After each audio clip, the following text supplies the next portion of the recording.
A lo largo de este vídeo vamos a exponer los pasos que hay que dar que hay que seguir para llevar a cabo un contraste de hipótesis. Y son generales y básicos para cualquier tipo de prueba de las que hemos visto en los materiales y de las que os faltan por ver, como son las pruebas no paramétricas también. En cualquier estudio sobre la realidad social, el investigador se plantea interrogantes a los que trata de dar respuesta o temas de interés sobre los que pretende incrementar su conocimiento. En la indagación sobre estos interrogantes, el investigador formula hipótesis, que son posibles soluciones o respuestas a los problemas planteados. Tales hipótesis permanecerán en el terreno de la conjetura hasta tanto no sean comprobadas. La estadística permite comprobar hipótesis científicas a partir de los datos recogidos sobre un problema, pero para ello es necesario que tales hipótesis sean formuladas en términos estadísticos. Es decir, las hipótesis científicas tienen que ser operativizadas previamente, expresadas en forma de afirmaciones acerca de parámetros.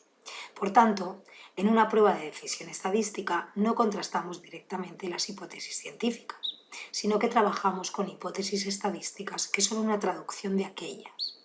Tras comprobar la hipótesis estadística, podemos inferir que la hipótesis científica queda validada.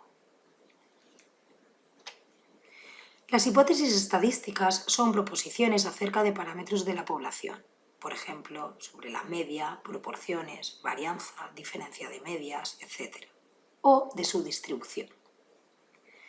Cuando llevamos a cabo una prueba estadística, estamos trabajando con una hipótesis nula, que simbolizamos por H sub 0. Junto a esta, consideramos la hipótesis alternativa, opuesta a la anterior, que queda simbolizada por H sub 1. Veamos en qué consiste en cada una de ellas. Por lo que respecta a la hipótesis nula, generalmente niega la hipótesis científica que queremos someter a contraste. Por ejemplo, puede afirmar que no existe una relación entre variables, que no se dan diferencias entre determinados grupos o que no existen diferencias entre dos distribuciones, atribuyendo al azar cualquier posible relación o diferencia observada. Toda hipótesis nula va siempre acompañada de una hipótesis alternativa, la cual afirmaría que las relaciones, las diferencias, etc., observadas no son debidas al azar y, por tanto, que resultan estadísticamente significativas. Puesto que cada una de estas hipótesis afirma lo contrario que la otra, es incompatible que ambas sean ciertas. Por tanto, si llegamos a la conclusión de que la hipótesis nula no se cumple, podremos afirmar que se cumple la hipótesis alternativa. Y a la inversa, si mantenemos la hipótesis nula, tendremos que considerar que la hipótesis alternativa no se cumple. En general, la hipótesis científica queda confirmada cuando rechazamos las hipótesis nulas y consiguientemente, cuando aceptamos las hipótesis alternativas. En definitiva, las pruebas de significación estadística o pruebas de decisión tienen como función el contrastar la verdad o falsedad de las hipótesis nulas.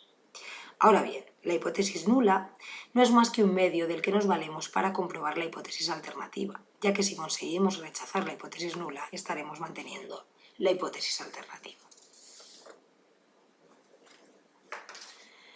En la estadística inferencial, para hacer inferencias sobre las poblaciones, es necesario basarse en la información aportada por muestras. Por supuesto, esto es válido también en el caso del contraste de hipótesis. Para contrastar las hipótesis estadísticas nos apoyamos en algún estadístico calculado a partir de los datos que poseemos para muestras extraídas de las poblaciones estudiadas. Al estadístico utilizado se le denomina estadístico de contraste.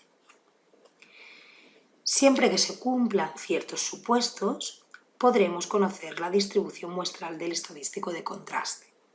A partir de la distribución muestral que presenta el estadístico de contraste, cuando consideramos la hipótesis nula cierta, podremos tomar decisiones acerca de la misma.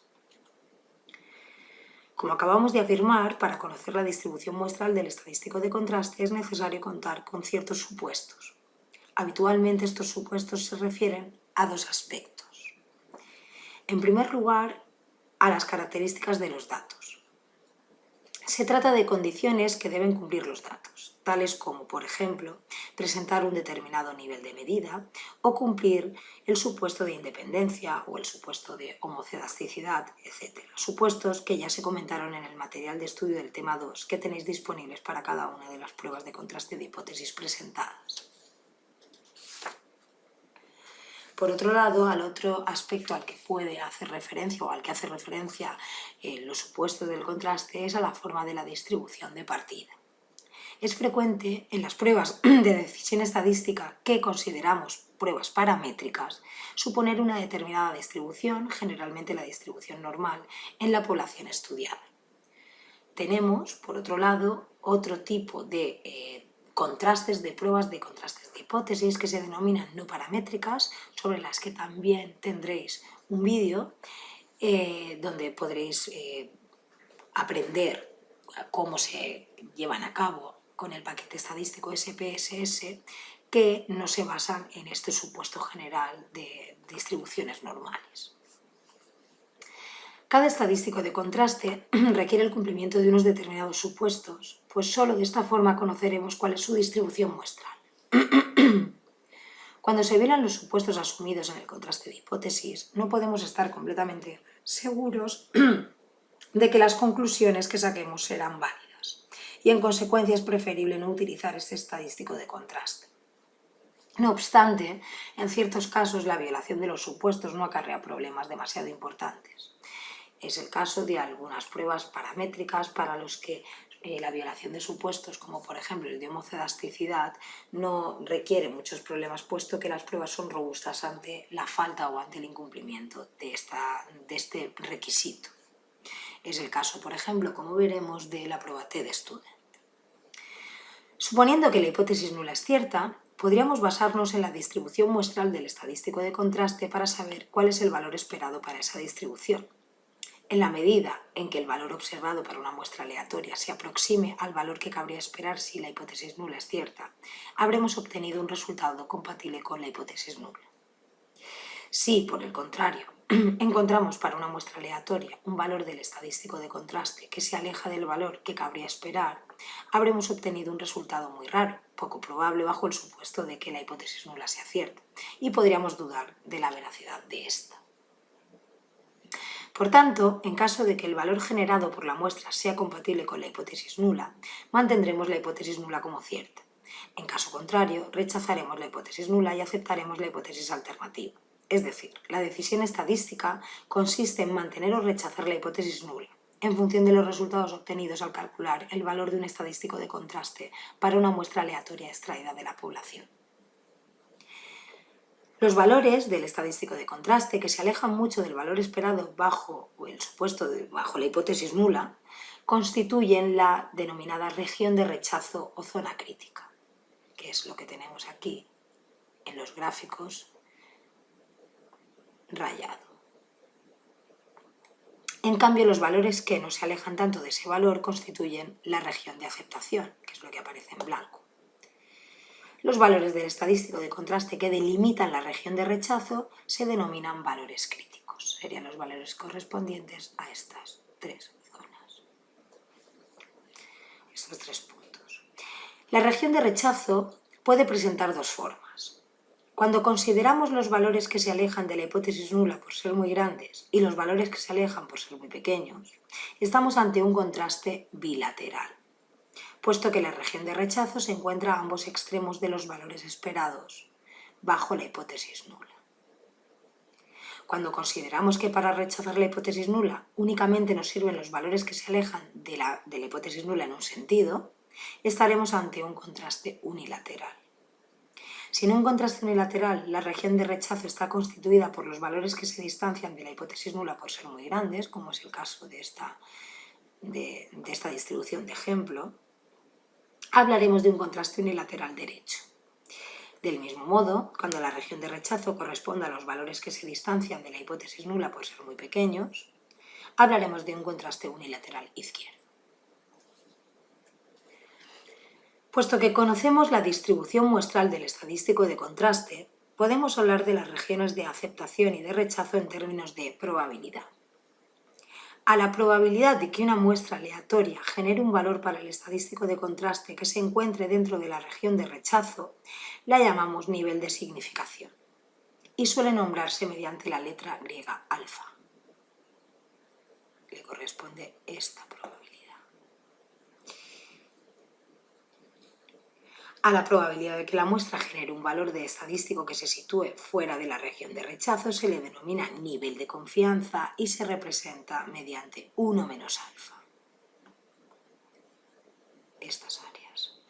Las probabilidades alfa pueden representarse mediante áreas bajo la curva de la distribución muestral del estadístico de contraste, tal y como aparecen en los gráficos.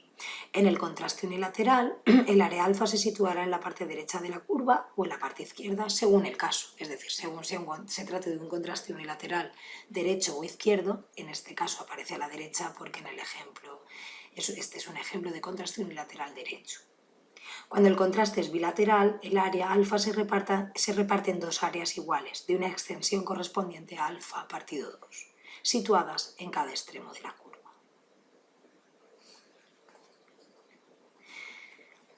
Para tomar la decisión de rechazar o no la hipótesis nula, es necesario fijar un criterio, es decir, delimitar claramente cuál va a ser el tamaño de la región de rechazo. En general, en ciencias sociales, se toman de forma convencional los niveles de significación de alfa igual a 0,05 o alfa igual a 0,01. Es decir, se fijan regiones de rechazo constituidas respectivamente por el 5% o el 1% de los valores más alejados de la hipótesis nula. Como hemos explicado anteriormente, el nivel de significación alfa es la probabilidad de que en una muestra aleatoria el estadístico de contraste alcance un valor que se encuentre incluido en la región de rechazo. Por tanto, alfa es una probabilidad atribuida a la región de rechazo, o lo que es igual, al valor crítico. La probabilidad de que el estadístico de contraste asuma el valor crítico o un valor más extremo que este. Del mismo modo, podemos atribuir una probabilidad al valor observado para el estadístico de contraste. Esta sería la probabilidad de que el estadístico de contraste asuma el valor observado o un valor más extremo que este. A esta probabilidad se le denomina grado de significación y viene expresado por la letra minúscula P. Por todo lo dicho anteriormente, la decisión estadística también puede tomarse a partir de la comparación entre las probabilidades P, es decir, el grado de significación, y alfa, o nivel de significación. A cada valor del estadístico de contraste se asocia una probabilidad asociada, P, a partir de la cual podremos decidir sobre la hipótesis nula, de acuerdo con el siguiente criterio. Si esa probabilidad asociada es igual o mayor que alfa, diremos que el contraste no es significativo y por tanto tendremos que mantener la hipótesis nula.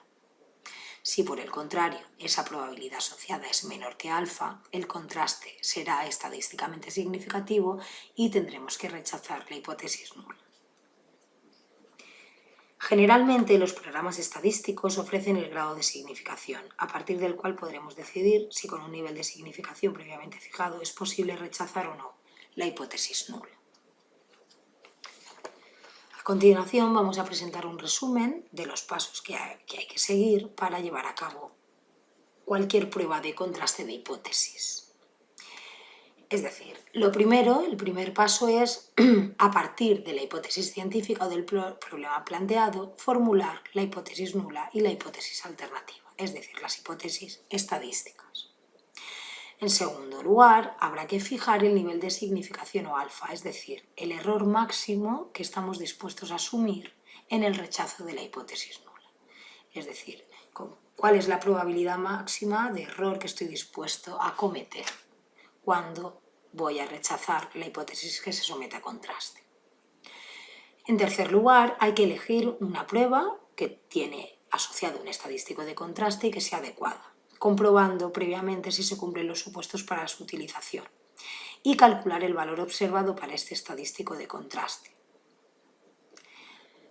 En cuarto lugar, habrá que calcular, que esto, como ya he comentado anteriormente, nos lo ofrece y lo calcula directamente el paquete estadístico, habrá que determinar esa probabilidad P asociada al valor observado para el estadístico de contraste, para a partir de la misma poder comparar el grado de significación alfa con esa probabilidad y tomar la decisión acerca de la hipótesis nula.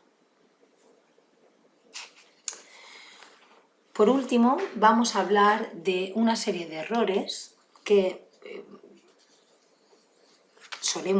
que se están cometiendo, que tienen una probabilidad de ser cometidos cuando estamos llevando a cabo un contraste de hipótesis. Como tenemos aquí, la hipótesis nula puede ser, que es la que se somete a contraste, puede ser verdadera o puede ser falsa, y nuestra decisión puede ser o bien la de rechazar o bien la de mantener la hipótesis nula. En función de que coincida nuestra decisión con la naturaleza de la hipótesis nula, pues cometeremos unos errores o no cometeremos errores. Es decir, si rechazamos una hipótesis nula por considerar que un valor tan extremo como el valor observado en el estadístico de contraste es poco probable, es decir, cuando la probabilidad asociada es menor que alfa, existe una posibilidad, aunque pequeña, de estar cometiendo un error. Si, por ejemplo, hemos obtenido, tras realizar el contraste de hipótesis, una probabilidad asociada al estadístico de contraste de 0,048 y estamos trabajando con un nivel de alfa de 0,05, ello significa que los datos recogidos son poco compatibles con la hipótesis nula. Puesto que es muy improbable que, siendo la hipótesis nula cierta, encontremos un valor tan extremo como ese, nuestra postura es la de sospechar acerca de la veracidad de la hipótesis nula y, en consecuencia, tomamos la decisión de rechazarlo. Sin embargo, siendo la hipótesis nula cierta, si ese fuera el caso, ese resultado sería posible en un 4,8% de los casos. Por ese motivo, cuando tomamos la decisión de rechazar la hipótesis nula, estamos cometiendo un error del 4,8%. A este error se le denomina error tipo 1 y consiste en rechazar una hipótesis nula cuando realmente es verdadera. Es el error que establecemos con alfa, que es la probabilidad máxima que estamos dispuestos a asumir de equivocarnos cuando estamos rechazando la hipótesis nula. Al llevar a cabo una prueba de decisión estadística, siempre tratamos de que el error cometido sea lo más pequeño posible. De ahí que habitualmente fijemos los niveles de significación de alfa en 0,05 o 0,01. Solo si la probabilidad P asociada al valor observado o al estadístico de contraste se encuentra por debajo de estos niveles, rechazaremos la hipótesis nula. El grado de significación P es el error cometido al rechazar la hipótesis nula y el nivel de significación alfa representará el máximo error tolerado al rechazar la hipótesis nula. Al riesgo de rechazar la hipótesis nula en caso de que ésta no sea falsa se le denomina riesgo alfa, como hemos comentado. La confianza en la decisión de rechazar la hipótesis nula cuando trabajamos con un riesgo alfa es de 1 menos alfa y es lo que se produce cuando no rechazamos una hipótesis nula que es verdadera. Si fijamos alfa en 0,05, significa que estamos dispuestos a asumir un error máximo del 5% al rechazar la hipótesis nula. Y si rechazamos la hipótesis nula, lo estaremos haciendo con una confianza del 95%. Si el valor P ascendió en el ejemplo que comentábamos antes a 0,048, cometemos un error del 4,8% que se encuentra por debajo del 5% del error máximo permitido en el rechazo de la hipótesis nula, cuando establecemos un nivel de alfa de 0,05. En el caso de que la probabilidad asociada a la hipótesis nula resultara alta, es decir, mayor que 0,05, hubiéramos mantenido la hipótesis nula por considerar que ésta no parece muy improbable y que los resultados obtenidos son compatibles con ella. Si en realidad tal hipótesis nula que estamos manteniendo es falsa, es decir, no es verdadera, y nosotros la mantenemos, habríamos cometido un error tipo 2. El riesgo de cometer tal error se denomina riesgo beta y tiene otra probabilidad. Por tanto, son dos los tipos de errores que podemos cometer al mantener o rechazar, basándonos en los datos de los que disponemos, es decir, de rechazar la hipótesis nula. En este caso tenemos el error tipo 1, que consiste en rechazar una hipótesis nula que es cierta, y el error tipo 2, que consiste en mantener una hipótesis nula que es falsa. A la probabilidad de rechazar una hipótesis nula cuando efectivamente es falsa es lo que se denomina potencia de la prueba. Es la capacidad de la prueba de detectar hipótesis nulas que son falsas. Y esta probabilidad viene dada por 1 menos b.